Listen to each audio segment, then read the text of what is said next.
आइए, welcome to my channel.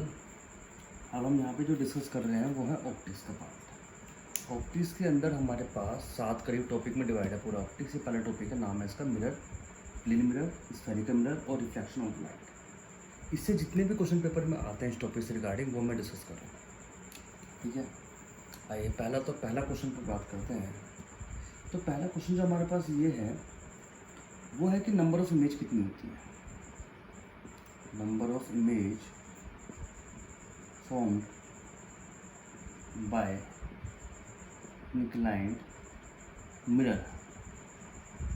inclined mirror हमारी कितनी नंबर ऑफ इमेज बनाता है। अगर ये आपको याद करना तो क्या करोगे, नंबर ऑफ इमेज हमारे पास होती है n। तो क्या करो आप 360 को 30 से डिवाइड कर दो। अगर ये हमारा जो x है, अगर ये x हमारा इवन है तो नंबर ऑफ इमेज बनेगी हमारी x माइनस 1। अगर x हमारे पास है ओड तो नंबर ऑफ इमेज होगी हमारे पास x। अगली बस हम एग्जांपल ले लेते हैं।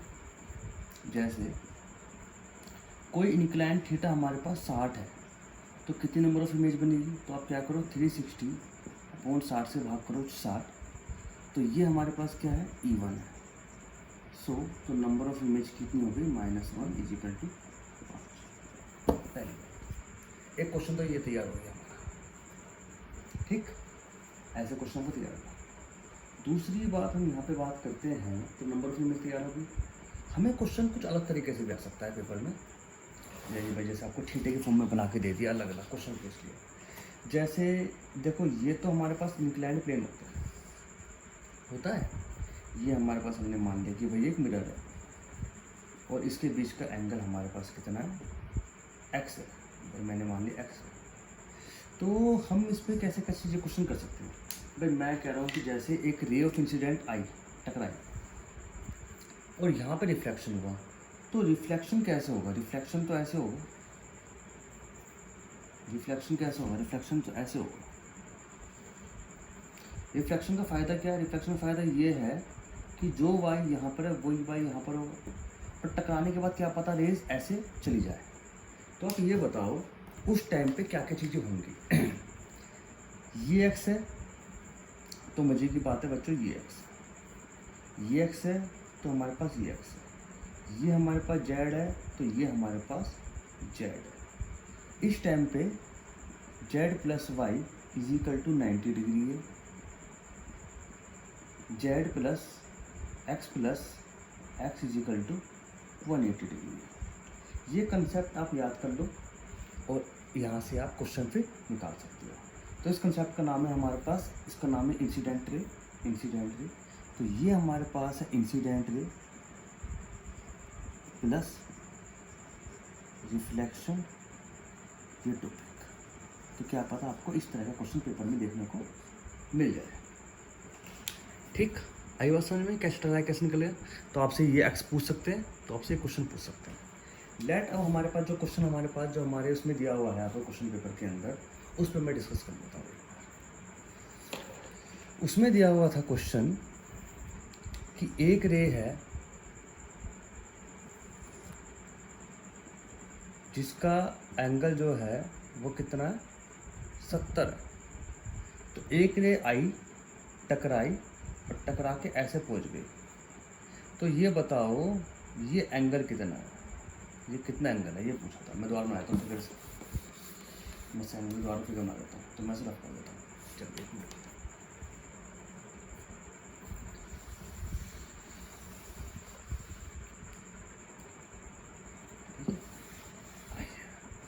तो क्वेश्चन हमारे पास ये है कुछ भाई, जैसे हमारे पास ये 60 डिग्री का 70 डिग्री है।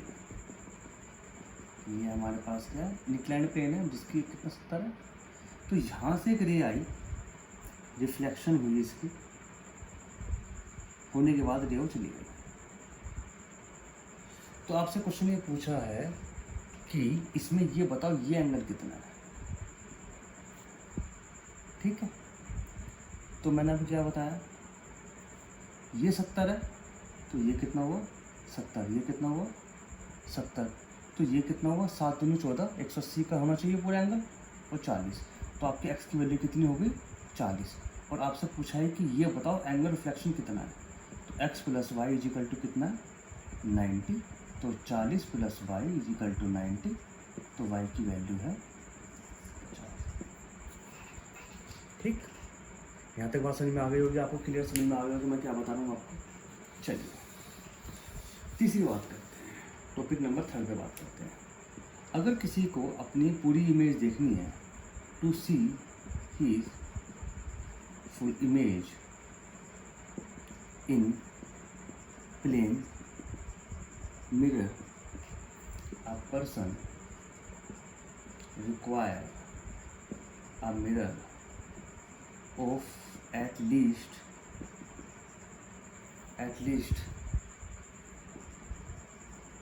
half of his height। ठीक है, ये बात समझ में आती है आपको। भाई एक आदमी की हाइट 10 फीट है, तो उसको पूरी इमेज देखने के लिए जो लेंथ ऑफ मिरर है वो कितनी चाहिए, एटलीस्ट कम से कम 5 प्लस, देखो प्लस 10/2, तो प्लस 5 या 5 से ज़्यादा चाहिए उसको, इतनी बड़ी हाइट होनी चाहिए तो उसे पूरे को पूरा दिखेगा। ठीक है, तो यहाँ तक बात अभी कंप्लीट हो गई है। अब मैं आपको एक बहुत अच्छा क्वेश्चन समझाता हूँ, और ये क्वेश्चन आपको ज़रा समझ में आना चाहिए। हमारे पास जो मिरर फॉर्मूला है वो कौन सा है? मिरर फॉर्मूला होता है F is equal to 1/u plus 1/u। अब काफ़ी बार क्वेश्चन जो है इससे आता है, इसके ऊपर न्यूमेरिकल। अब जो कंसेप्ट हमारा बचता है वो हमारा इसी कंसेप्ट के ऊपर क्वेश्चन है। F हमारे पास होती है फोकल लेंथ, F हमारे पास है फोकल लेंथ, U हमारे पास है image of object, distance of object, और V क्या है हमारे पास, इमेज, डिस्टेंस ऑफ इमेज। अब ये क्या चक्कर है सारा, अब ये सारा चक्कर क्या है इसको जगह का समझ लेते हैं। भाई हमारे पास दो तरह के मिरर हैं, हमारे पास जो मिरर हैं वो दो तरह के, जो हमारे पास मिरर हैं दो तरह के, एक हमारा है कॉनकेव और एक हमारा है कॉन्वेक्स। कॉनकेव हमारा होता है कुछ इस तरह से, और कॉन्वेक्स होता है हमारा कुछ इस तरह से।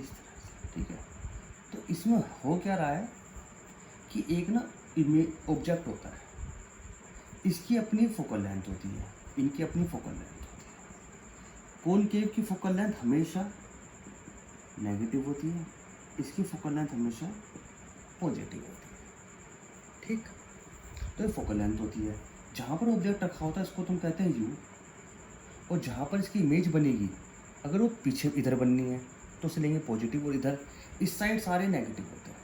ऐसी केस इसके अंदर होता है, यहाँ पर एक ऑब्जेक्ट होता है उसे कहते हैं यू, जिसकी डिस्टेंस होती है, और इसकी इमेज आके बनती है। अगर इसकी इमेज लेट यहाँ बनी तो उसे कहेंगे वी, और यहाँ पे वी हमारे पास है पॉजिटिव, यहाँ पे है यू हमारे पास नेगेटिव। अगर इसकी इमेज लेट यहाँ बनी तो यहाँ पे जो यू है वो है नेगेटिव, और वी भी हमारे पास है नेगेटिव। कोई अगर चीज़ इस साइड बनेगी तो उसे लोगे नेगेटिव। अब हमारा टॉपिक आता है, इसी क्वेश्चन के ऊपर आगे बढ़ाते हैं टॉपिक नंबर 5 को।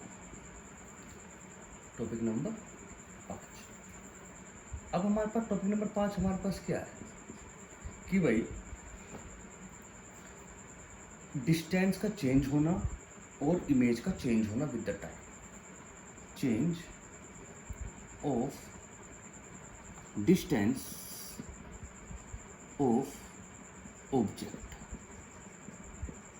With respect to time. तो ये होगा du/dt, change of distance of image with respect to time, ये होगा dv/dt। एक है हमारे पास du/dt, एक है हमारे पास dv/dt।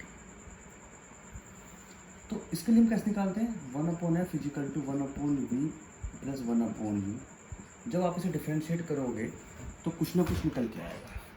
तो इसके लिए फॉर्मूला ये है, आप ये याद करो, d u v by D T is equal to v square by u square minus d you by D t. अब जो जो क्वेश्चन पूछा हो उस हिसाब से आप कर दो।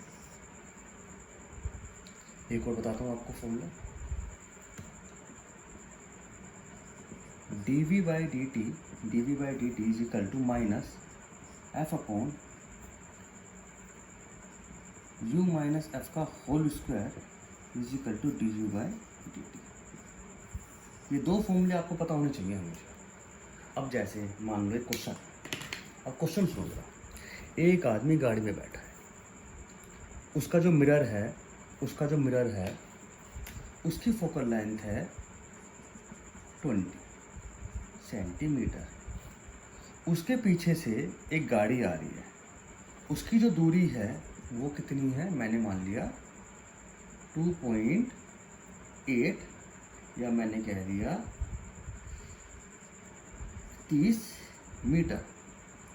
तो उस आदमी को किस रफ्तार से उसकी इमेज चेंज होती हुई दिखेगी, ये कह रहा है, the speed of change of the image in the mirror. तो बेसिकली आपसे ये भी कहेगा वो इसके अंदर कि इमेज कैसे चेंज हो रही है, तो आपको D you by D T देगा। मान लो आपको दे दिया 10, तो उसके हिसाब से आप यहाँ फॉर्मूला लगा के निकाल लोगे। आपको ये बात याद रहे, ये है मीटर में और ये सेंटीमीटर में, इसीलिए यहाँ पर आप इसको अगर 1.3 है तो आपका आंसर हो जाएगा 30, ठीक है। ये हो गया आपका सेंटीमीटर। और दूसरी बात क्या खास बात है, दूसरी खास बात ये है, दूसरी खास बात इसके अंदर ये बात है कि आपको इसके अंदर जो u है वो नेगेटिव लेना पड़ेगा,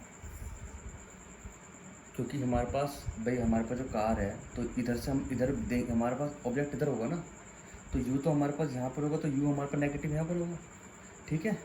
अब क्वेश्चन आपके पास ऑलरेडी है ही, मेरी वेबसाइट के अंदर जो फिजिक्स का पार्ट है उसके अंदर PDF है, मैं भी लिंक नीचे दे रहा हूँ, उस लिंक को खोल के आप ये सारे क्वेश्चन सोल्व करके देखना। ये क्वेश्चन ऑलरेडी उसके अंदर है, ये सारे क्वेश्चन पेपर में आ चुके हैं, इनके अलावा करने की कोई ज़रूरत नहीं है, यही लगभग क्वेश्चन हर साल पेपर में आते हैं, ठीक है।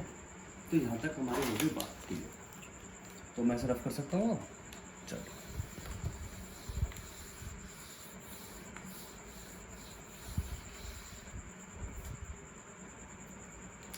क्वेश्चन नंबर 6 पे चलते हैं। मैं ये कहता हूँ, एक मेरे पास रोड है जिसकी लेंथ कितनी है, x है, जो y दूर है किसी मिरर से। तो आप ये बताओ लेंथ ऑफ इमेज कितनी होगी इसकी, ये क्वेश्चन आपके पास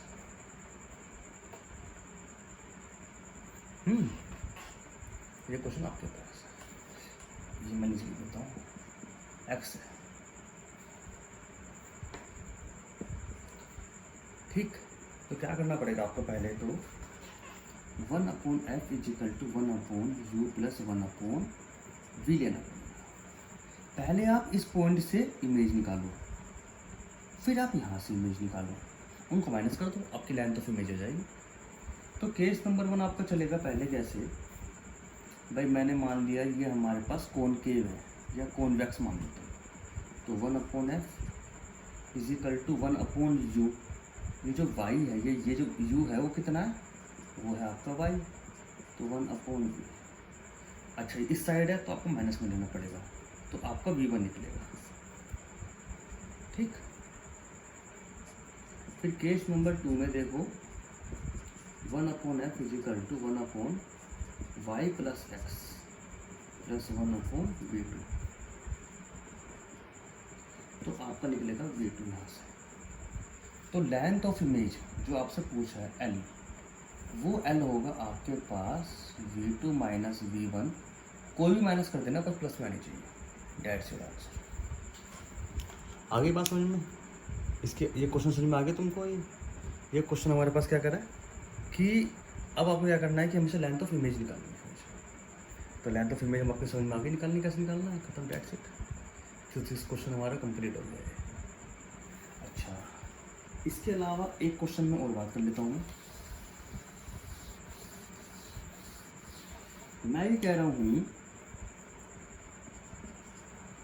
मैं ये आपसे ये कह रहा हूँ कि एक मिरर है, एक मिरर है, ठीक है। यहाँ से एक लाइट आई और टकरा के ऐसे पहुँच गई, ठीक, चलिए पहुँच गई, कोई बात नहीं। अब मैं क्या करूँ कि अगर मैं इस मिरर को थीटा डिग्री पर रोटेट करूँ तो हमारी इमेज कहाँ पहुँचेगी। सुनो, एक बात ये होती है, when mirror is rotate by theta then reflected ray will be two theta. क्या मतलब है इसका? मान लिया कोई इमेज हमारे पास पहले यहाँ बननी थी, आई पे बननी थी, और मैंने क्या दिया, ये हमारे पास x दूरी पे है, ये पॉइंट, ये जो हमारे पास लेंथ है वो कितनी है, x पे, हमने थीटा पे घुमा दिया इसको, तो जो हमारी इमेज है वो यहाँ ना होके कहीं और बनेगी। वो कहाँ बनेगी, यहाँ बनेगी। After rotating the mirror the image will be shift, यहाँ से वो कहीं और पहुँच गई। अब वो पहुँच गई कहाँ पर, y पर। एंगल अब कितना होगा यहाँ पर, 2 थीटा। कितना एंगल होगा, 2 थीटा होगा। पहले थीटा नहीं होगा, थीटा तो अगर होगा तो हमारी इमेज कहीं छोटी सी बननी होगी, पर लेकिन जो थीटा हमने घुमाया उसको तो कितना पहुँचा, दूसरा पहुँचा। इसी हिसाब से tan theta is equal to Y upon X, मतलब theta is equal to 2 theta, tan theta मतलब tan 2 थीटा, तो 2 theta is equal to Y upon X, तो थीटा की वैल्यू कितनी होगी, वाई अपॉन 2x। तो आपको ये क्वेश्चंस कहाँ मिलेंगे सारे, PDF में। कहाँ मिलेंगे बच्चों आपको सारे क्वेश्चन, PDF में। PDF डाउनलोड करो, क्वेश्चन करना चले जाओ, वही आपको ये क्वेश्चन आपको बेस बना रहे हैं। इस क्वेश्चन के अलावा पढ़ने की कोई जरूरत नहीं है। एक छोटा सा और डिस्कस कर देता हूँ, 8वां पॉइंट। अगर हमारे पास मैग्नीफिकेशन, लेट हमारे पास मैग्नीफिकेशन है m, अगर m हमारे पास पॉजिटिव है तो वहाँ पर है हमारे पास वर्चुअल इमेज। अगर m हमारे पास नेगेटिव है तो ये है हमारे पास रियल इमेज। अगर m हमारा ग्रेटर देन 1 है और लेस देन 1 है, अगर ग्रेटर देन 1 है तो ये है हमारे पास मैग्नीफाइड इमेज, और लेस देन 1 है तो उसे कहेंगे डिमिनिश्ड इमेज। डिमिनिश्ड इमेज का मतलब क्या है, इमेज छोटी बनी, ठीक है। तो यहाँ तक आपके सारे टॉपिक हो गए, कंप्लीट हो गए होंगे मेरे ख्याल से। अच्छा, एक छोटी सी लाइन लिख देता हूँ मैं यहाँ पर, रे ऑप्टिक्स इज वैलिड, कब वैलिड होती है, when characteristic dimensions are much larger than wavelength of light, LIGHT. Ray optics is valid when characteristic dimensions are much larger than the wavelength of the light. तो यहाँ तक मैंने सारे आपको topic करा दिए। अब आप नीट के और जे के क्वेश्चन उठा लो, करके देखो, बड़ा मजा आएगा। ऐसे क्वेश्चन हो जाएंगे, ठीक है। रिसेंटली क्वेश्चन मैं आपको समझाता हूँ, आएगा 2015 का जे के अंदर। उसमें ये कहा है, उस क्वेश्चन में ये कहा है कि एक हमारा कॉन्वेक्स कॉनकेव है, उसकी फोकल लेंथ 10 है तो -10 हो गई, और एक ऑब्जेक्ट है जो 20 पे है, तो आपको बताना है रेडियस ऑफ कर्वेचर कितना है। तो रेडियस ऑफ कर्वेचर तो क्या होता है, मैं समझा रहा हूँ आपको। देखो, आपकी फोकल लेंथ हो गई -10 क्योंकि कॉनकेव है, u हो गया आपका -20 क्योंकि साइड है, तो 1/f = 1/v + 1/u, तो v निकलेगा, 1/v निकलेगा। और हमारे पास नहीं, फोकल लेंथ तो कुछ, चलो मैं कुछ और निकाल देता हूँ। तो v आंसर आ गया आपके पास, आंसर आ गया v, लेट v निकालना था आपको। अगर आपको रेडियस ऑफ कर्वेचर निकालना होता है कभी भी, उसका फॉर्मूला होता है R is equal to 2F। तो आपसे फिर क्वेश्चन ऐसा पूछेगा कि आपसे F निकलवाएगा फिर 2F में रखवाएगा। ठीक है, तो इसके साथ ही मैं ये टॉपिक को ख़त्म करता हूँ और ये आपका सारा टॉपिक ख़त्म है एंड यू कैन एंजॉय।